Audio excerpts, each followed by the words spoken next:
오늘은 고린도전서 11장 2절에서 16절까지 말씀입니다. 오늘 본문 말씀을 우리가 이해하기 위해서 먼저 이 고린도전서 11장에서 14장까지는 공예배 가운데 우리가 어떤 모습을 가져야 되는가라고 하는 것을 지금 설명하고 있다라고 하는 큰 전제를 이제 기억해야 됩니다. 그러니까 공예배 자리에서 우리는 어떠해야 하는가, 이제 그러한 자세를 소개하는 것이고, 또한 그 당시의 문화가 어떤 것인가를 좀 이해를 해야 합니다.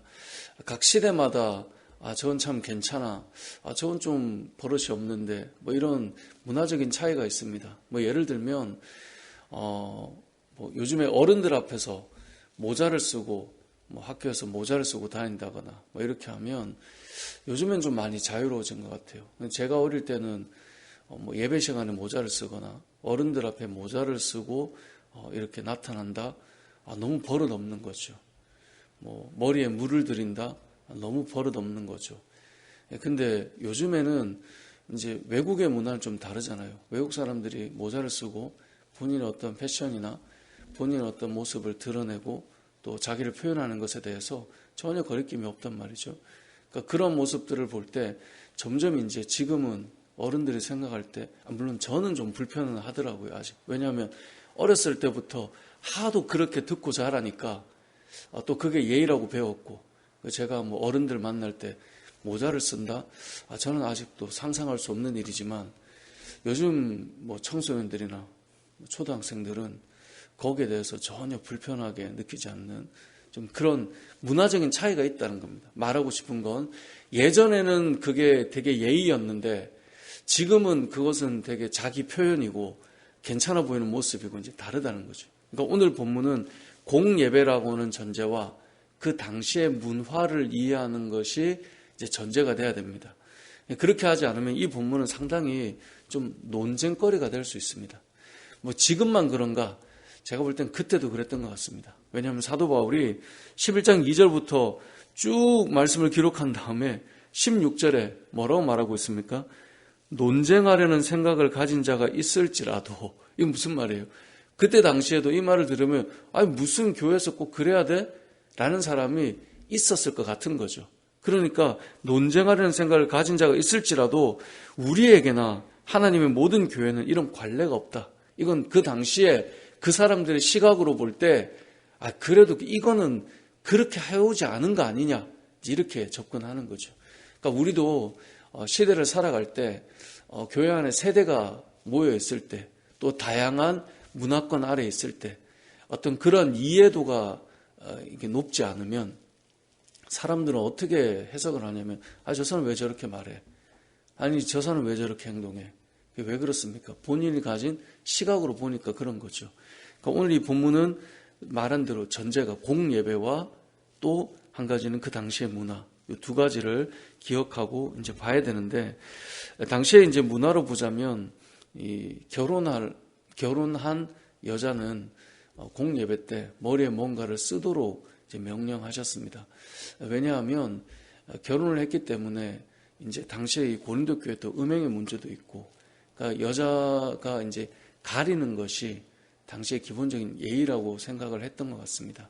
그래서 이 4절에 보면 무릇 남자로서 머리에 무엇을 쓰고 기도나 예언을 하는 자는 머리를 욕되게 하는 것이니까 남자는 드러내고 예배를 드리는데 여자는 머리에 쓴 것을 벗고 하는 것은 그것이 오히려 욕되게 되는 것이다 라고 말씀하는 것은 그냥 일반적인 모든 여자를 말하는 게 아니라 가정 안에 있는 여인을 말한다라고 복음주의 성경학자들은 다 그렇게 해석을 합니다. 그러니까 모든 여자를 말하는 게 아니라 남편이 있는 아내를 말한다는 거예요. 왜냐하면 지금 남자의 머리는 그리스도고 3절에 여자의 머리는 남자고 그리스도의 머리는 하나님이시다.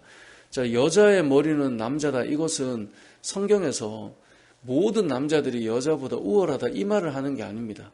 가정 안에서 하나님께서 남자를 머리로 두신 어떤 질서의 개념이 늘 성경에는 나와요. 성경에서 가정의 울타리를 벗어나서 남자가 어디 여자가 남자한테 이런 건 없어요. 근데 가정으로 들어가면 그 가정은 하나님께서 남자가 여자보다 더 잘났다, 뭐 뛰어나다 이런 개념을 떠나서 질서로 권위를 부여하셨습니다. 그래서 오늘 이 3절의 이야기를 통해서 이건 가정에 대한 이야기, 부부에 대한 이야기구나. 공예배 때 부부가 앉아 있을 때 여자는 그 머리를 가리는 것이 그 당시에 이제 관습이었다는 거예요. 그리고 7절부터 보면 남자는 하나님의 형상과 영광이니 그 머리를 마땅히 가리지 않거니와 여자는 남자의 영광이다. 남자가 여자에게서 난 것이 아니고 여자가 남자에게서 났고 남자가 여자를 위해 지음받지 않고 여자가 남자를 위해 지음받았다. 이건 어디에 말씀을 가져온 겁니까? 창세기 말씀이죠. 아담과 하와에 대한 이야기예요. 그러니까 결국은 오늘 본문의 내용은 공예배 때 부부가 예배를 드리러 나왔을 때 아내가 이렇게 가려놓는 것, 이게 그 당시의 관습으로 이제 가정의 부부에 국한하여서 알려주고 있는 말씀이라는 거죠. 그런데 분명한 건 11절에 가보면 그러나 주 안에는 남자 없이 여자만 있지 않고 여자 없이 남자만 있지 않다라고 말해요. 그래서 12절에 이는 여자가 남자에게서 난 것 같이 여자가 남자에게서 났다, 이 말은 창조의 어떤 이 순서를 말하는 것이고 그 다음에 남자도 여자로 말미암아 났죠. 하나님께서 우리의 인생에 또 이렇게 태어나고 죽고 하는 이런 출발과 마무리를 보면 어떻게 시작하게 하는가. 남자도 여자에게서 났어요. 그래서 모든 것은 하나님에게 났기 때문에 여자와 남자가 누가 위에 있고 이 개념이 아니라 질서를 부여한 것입니다. 권위를 부여한 것이고, 그래서 그 가정 안에서 예배를 드리는 자가 어떻게 해야 되는가. 특별히 당시에 여자가 머리를 풀어 헤치고 기도하는 것에 대해서 이들이 왜 불편해했냐면 이방 신전에서 이방신을 섬기는 여인들의 특징이 머리를 풀어 헤치면서 그렇게 기도를 했다고 합니다.